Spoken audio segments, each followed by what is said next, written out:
Alright, so the first book I want to introduce is Follow Me by David E. Schroeder. David Schroeder is the president of Pillar College, where I am a professor. And the second book I want to introduce to you is Celebration of Disciplines by Richard Foster. Celebration of Discipline by Richard Foster teaches us how to practice the spiritual disciplines. Right? If I had more time, I would have gone to a lecture on how to practice meditation, Christian meditation, and how to practice prayer. But we don't have the time. So, I want to encourage you to buy these two books. And both books, Celebration of Discipline and Follow Me, comes with a workbook. So this is the workbook for Celebration of Disciplines. I have a copy of Celebration of Disciplines. I think it's at the hotel. I may have mistakenly put it in my other bag. But invest in these two books. In fact, what I just presented you was a little part of my spiritual formation course. And I thought that I would give you just a taste of this experience. So at this time, we're going to take some questions. You have a question? You can come to the microphone. Thank you so much. I don't have a question, I have some comments. Yes. And my first comment is... I don't think the mic is turned on.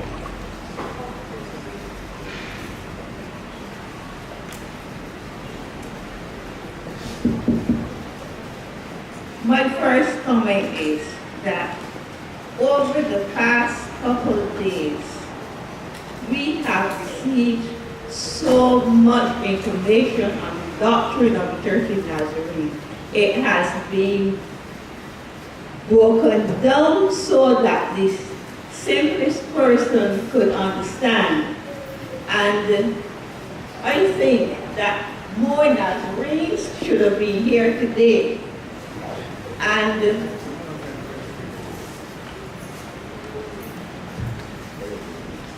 next thing, I think that this experience is an individual, personal experience. And I feel that if each one of us will seek this experience, then we will not, the Church of Nazarene will not have to be asking or praying for revival. Revival will automatically happen because then each person has received their personal indwelling. It will affect the congregation, then it will affect the community and the district on a whole wide basis. Next thing I want to say is that we have received so much information that we as Nazarenes should be able to defend our faith, because there is a lot of erroneous doctrines and everything going around, and I find that a lot of us Nazarenes are falling prey to what is going on out there, and we need to be educated, not just educated, but to have the experience, because if we have the experience, we will be able to defend what we believe. Wow. Excellent, excellent. I like the comment, sister, about the fact that if individuals determine to go into the deeper life and allow the Spirit to seek God, the Bible says, you shall seek me, and if you seek me, you shall find me if you seek me with all your heart. Amen? And if individuals seek the Lord, then we'll have a cumulative effect. We cannot bring revival. We can only prepare ourselves for revival. And the way to prepare ourselves for revival is to realize that responsibility we have for spiritual growth and transformation to a life led by the disciplines. Okay, any more questions, please?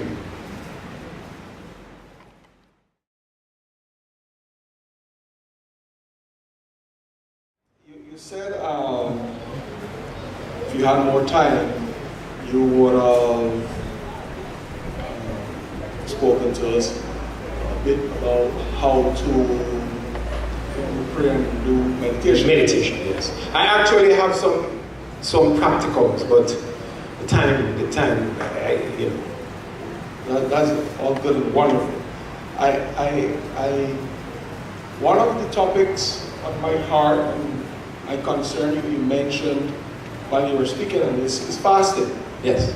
Yes, and I just want to find out, not find out, but ask what is your position as it relates to what fasting is. Is it simply abstinence from something, such things as television and internet and idle talk?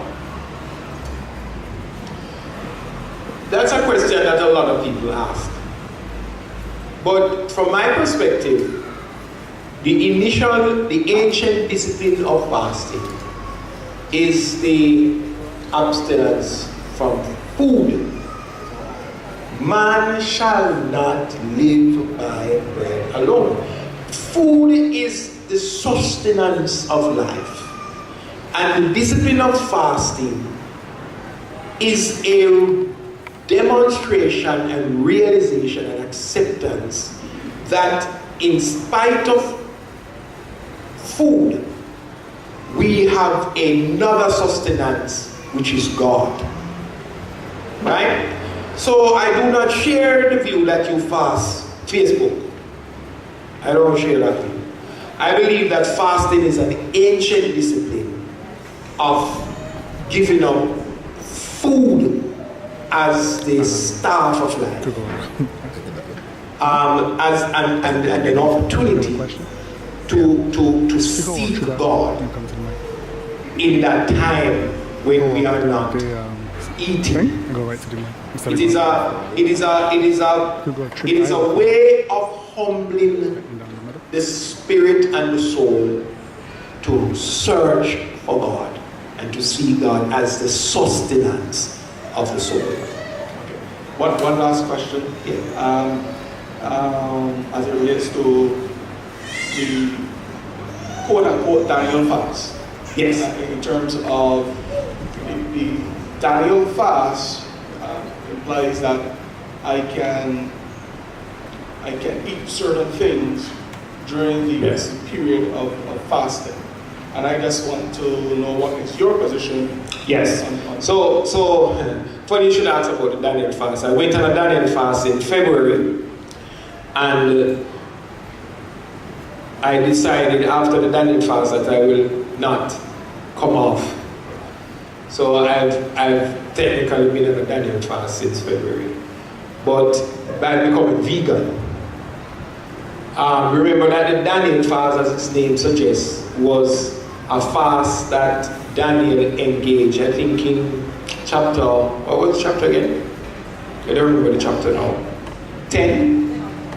Should be somewhere about 10, 9, 10.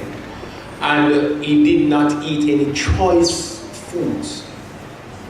Right? He was praying for a matter and he did not eat any choice food. So I believe that the Daniel's fast is legitimate, because what it does, it gives you the opportunity to abstain from niceties, but it is still food.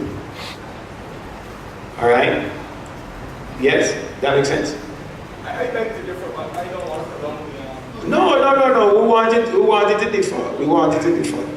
No, I want you to follow up with me. It's okay.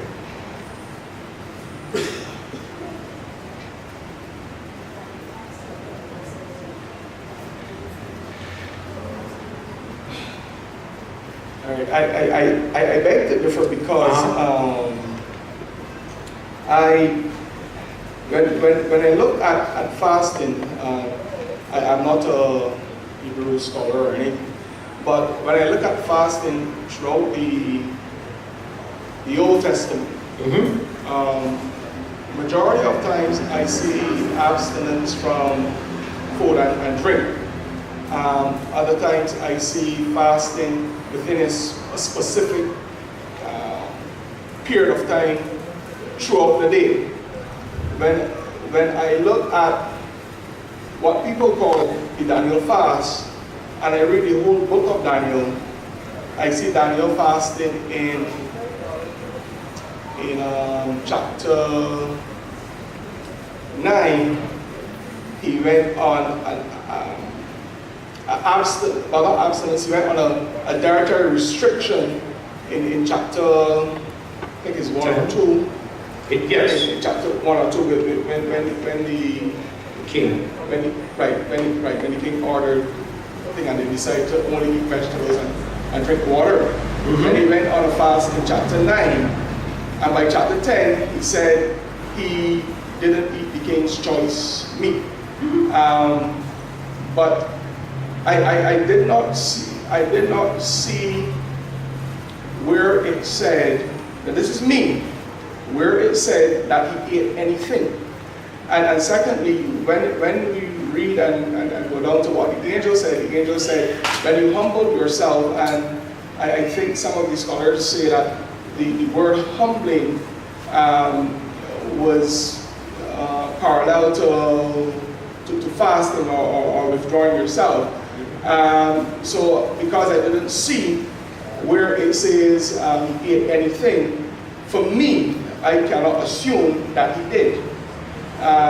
So if all the other texts that spoke of fasting or giving a definition to what fasting was, like the time Saul's son was, when they were supposed to fast before the battle, and he just dipped his thing in honey and ate honey to give them strength to fight, and it was considered that he basically broke the fast.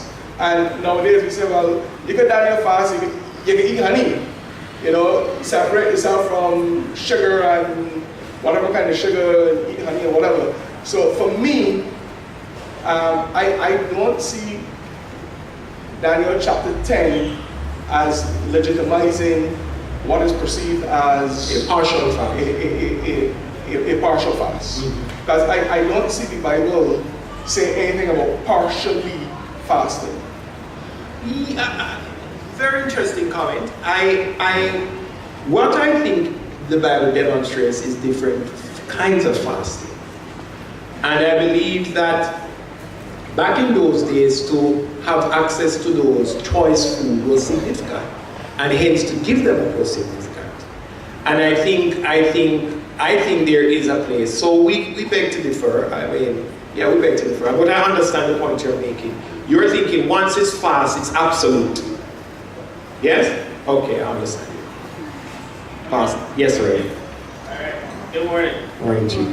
My question stems from, I think we do a lot of good talks, and then what we do after will determine if it was just a good talk shop, or we actually do something with the information. I think the last 2 sessions that I've been a part of, both the conversation on family and the conversation on spiritual formation, reveals something very critical about the state of the church today. In the sense of that we can have a conversation talking about how critical and important these things are, but when you match what the Bible says we should do against the lives that we generally live, the general Christian population, there's not an alignment, right? So it becomes clear that we don't prioritize all the time what the Bible says we should prioritize, yes. Right? That's just the reality of it. So my question then is, and I'm asking from the leadership perspective, because I believe there are some things in the Bible that must be modeled. People get it from modeling. It was by Jesus. In the Hebrew culture, prayer was a custom, but when the disciples saw Jesus pray, they saw something different, and they asked him, I don't want to do that prayer. Teach me how to do this. It was the result of modeling. So I agree, I don't want to make it law, because law is linked to that. But I think it is a huge component for accountability. People are able to practice discipline when they're being held accountable. Yeah. So my question is, how do we as a church, as an organization, how do we from a leadership perspective move toward a more accountable way, becoming more accountable as leaders first, you know, and ensuring that we are practicing these disciplines. I don't know if I read this fast, or I don't know if I read this prayer. You know, I read the prayer this morning, right? Yeah, I'm going to pray this morning, but I don't know. You know, I'm not saying that I will know for everybody, but I think one of the important things that we need to do as a church is to begin to implement systems where we can hold each other accountable gracefully before it comes to a point of crisis. Because the only time you just really end up holding accountable or correcting is when it's too late. You know, somebody get catch doing something, somebody says something, then all hell breaks loose. So how do we make steps toward accountability that ensures that we can contribute each other practicing these disciplines and making sure we live as Jesus will? Excellent question. So I answer it two ways. Number one, I had a conversation with Mr. President and the team last night where we talked about how the next steps that somebody should, during this conference yearly, be writing down the recommendations and presenting those recommendations for next step implementation strategies. That's the first thing. The second thing is that I think directly is personal accountability. Discipleship is this. If you either are being discipled or you are a discipler. That's how Christianity works. Problem is in church, we don't want anybody to talk to us because we're not what? Teachable. Okay? So every Christian, we have to institute the discipline that every Christian has a disciple and a discipler. Every Christian. So me, I have a spiritual director. Alright? And he's not from my denomination. Actually, he's from the Reformed Church. Reverend Dr. John Alger. 40 years in the ministry, trained in spiritual direction. We go up to the mountains, 2,000 feet in the Catskills Mountains, and, you know, he works with me in matters of spiritual formation. I meet with him ever so often. He'll cuss now because I've not been to see him in a while. But I go and I talk to him about my struggles. I talk to him about my failings. I talk to him about my concerns. I talk to him about where the disciplines are not being, you know. So that's accountability. So especially pastors, and pastors, let me tell you, every one of you must have an individual who is discipling you. Every Timothy must have a Paul. Are you understanding me? You must be in a discipling relationship and you must be discipling someone. That's how the church goes. Too much Lone Ranger Christians, especially pastors. Right? You must have somebody to say, you know something, man, I think I'm lost in, you know. Things not good at home with the wife, and every time I say that, sister, I struggle. You must have somebody you can tell that to, and know that that person will not judge you, but will pray with you and encourage you and rebuke you if you have to, if or she has to or he has to. Because that is how you're going to grow. Because Satan, and to your point, Satan is banking on you hiding things to enslave you so that you don't want to repent and to change and experience growth. No one person can live the Christian life. It takes a community to live the Christian life. Alright, so I hope I answered the question. So we need to have two more questions. We need to have the next step thing.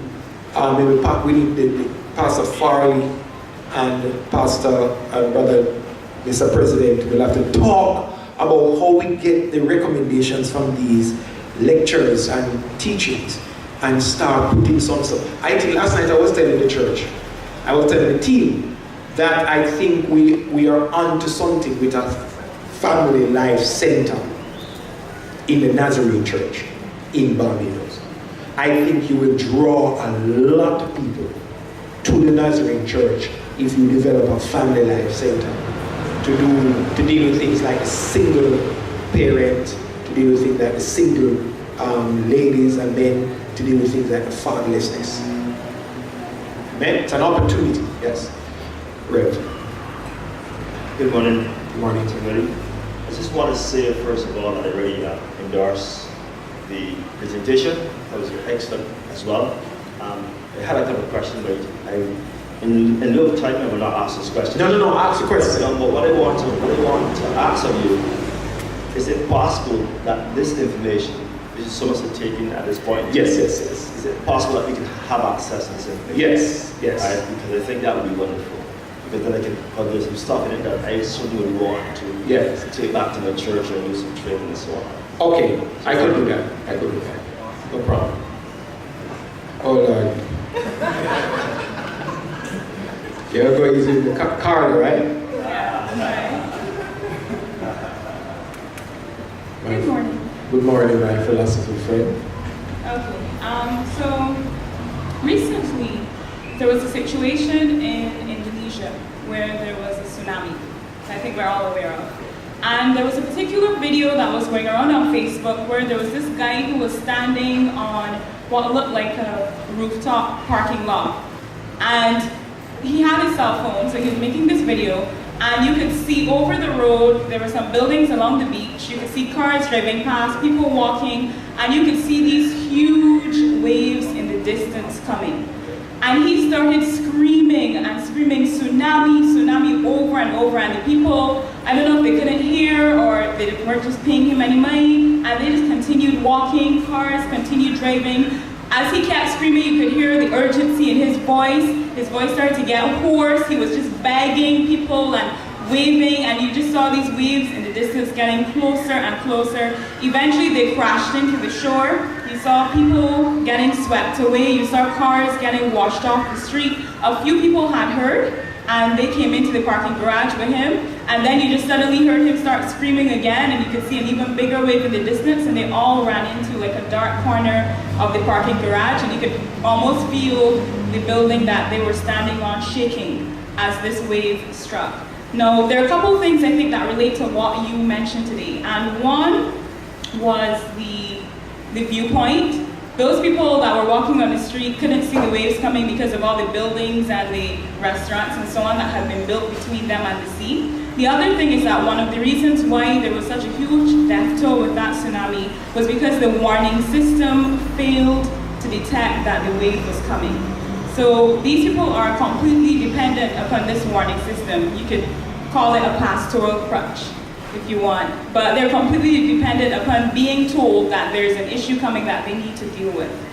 And basically, my question to you is, are you satisfied with Christians living every day? Because a lot of the things you're talking about, praying, fasting, etc., you can, I guess, look at them in two modes. You can look at them as how you should live your everyday life, building your relationship with God, and you can look at it as these are hard times, these are difficult times, and these are things that you have to do. Because my biggest concern is that in church, we are not imparting a sense of urgency.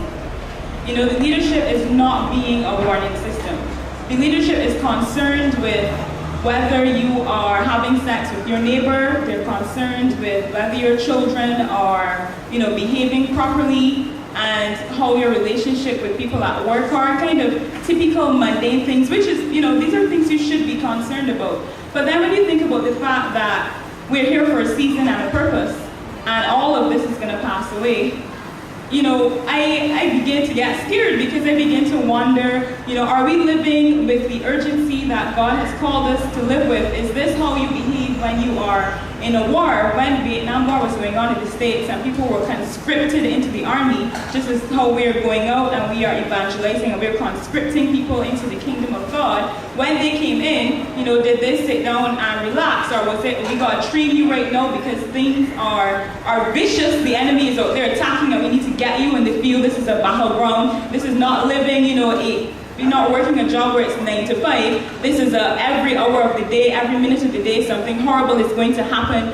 You need to get up, you need to move, and you need to go. That is what, and to me, they're two completely different schools of thought. So I'm really concerned, honestly, this is a personal question, that all of this stuff you're talking about, I will try to do, and I will try to live my best Christian life following God, but at the end of the day, I'm missing the warning sign that the wave is coming. I am not acting as though I have, 60 days left on earth because I don't know when my time is going to be up. I'm not acting as though, on the one hand, people are preaching and saying, earthquakes, massive hurricanes that you've never seen before, people starving in Syria, all kinds of horrible things coming, are portents of the end of the world. So they say that on one hand, but on the other hand, they say, hug your mother, look for a husband, think about children, get a nice car, a nice house, and all those other things that live right on earth. Those two things to me can't hold hands, because while that is perfectly fine, that is not the attitude you have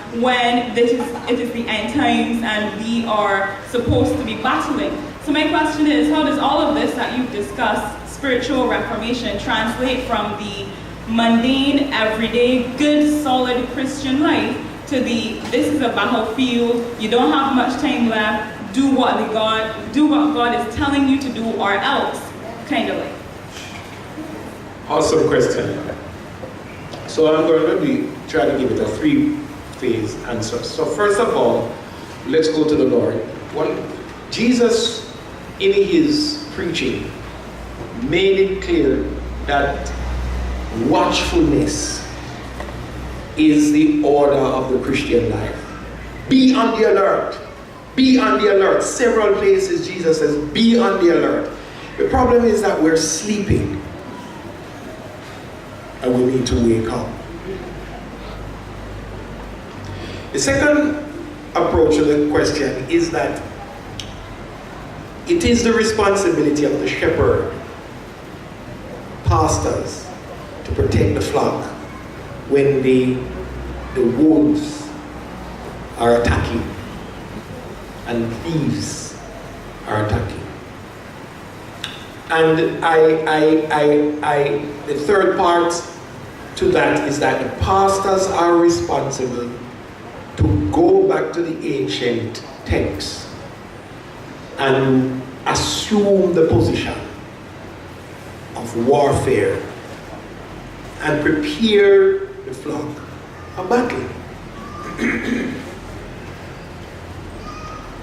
I think we have lost our way. To your point about how I feel, I think we have lost our way as a church, and my PhD work is being looked at for the rediscovery of the ancient intent. What did Jesus intend? I think we have lost a lot through Christianity being too westernized. Okay? I think somewhere between the Roman Catholicism, the Enlightenment period, the Reformation, the Renaissance, we lose what Jesus really was talking about. And we as pastors have to be committed to go back to the ancient texts of the scriptures and review what Jesus really said and pass it on to reliable men and women. And just so you know, the Bible tells us that we are going to be held responsible as pastors. We are going to have to give account for the souls that we do not warn, that the tsunami, and let me tell you, a tsunami is coming. It is coming. Right? vestiges of which we are now seeing, the precursors, we are seeing in the world economy and all of that. Yes?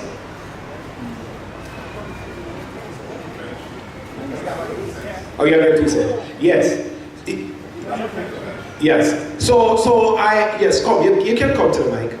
So what I'm saying is that as God's people, we have to now be serious. Like a conference like this is not by chance. It's not by chance. Right? And it is a wake up. It is a part of the warning. It's a part of the situation that needs to say, hey, what are we really doing about our journey of spirituality? And how can we fix this? Now, this is something for the leadership to start saying, how do we as pastors navigate it for ourselves and then navigate it for our churches? One of the practical things I used to do in my church is a spiritual growth conference where I require every member of my church had to own a copy of Celebration of Disciplines. Had to. By Richard Foster. Because they had to learn how to fast, pray, meditate, tithe, do simplicity, share the gospel. They had to. Yes. And then I just want to make a comment on the comment that was made. Okay? I think that one of the things we got to be clear on is defining Jesus's call upon our lives, or the meta responsibility that the church has. Yes. So she was sharing about the separation between the good Christian life and the good Christian responsibility. There really isn't a difference, right? At the end of the day, we can heed warnings and attempt to save the world. But really and truly, you can save the world and go to hell. You could cast out demons, you could get a super suit. After I've preached, I myself become a castaway. Correct. So we can hear the warnings and respond as war, and we can miss it. Jesus can look at us and say, oh, I said I cast out demons. I didn't know you. Don't know you. Right? So there's not a difference between the two, because at the end of the day, no matter what I have done or the work I have done, the highest standard I will be measured by is how much have my life looked like Jesus Christ. Right? So there's not separation. Both go hand in hand. For me to effectively walk up with Christian responsibility, my ministry, whatever that should be, whether it's heeding the warnings, I'm trying to save the whole world, I have a responsibility to be grounded in Him and to reflect Him. You read in Revelations that every church that Jesus responds to in the book of Revelation, He tells them to be faithful. You know, come back to your first love. You know, I got more people to be saved. So I don't want you to walk away thinking that there's a separation between the two. They're equally important, and then I dare to say that our ability to practice the disciplines and to reflect Christ, that we will be measured by it much more than how many people I was able to bring into the kingdom before my lifespan ends. So there's no separation, they work hand in hand. I want to, and with the working in hand, I want to point out very quickly that you don't have to wait until you're perfect to sound the alarm for those who need to run for their lives as the lost. So that's one caveat, that you don't have to say, okay, I'm perfect now, I'm going to share my faith. No, I believe from the day you receive Christ, you have a responsibility to share your faith. In fact, the sharing of your faith is a part of the spiritual disciplines. Yes, time.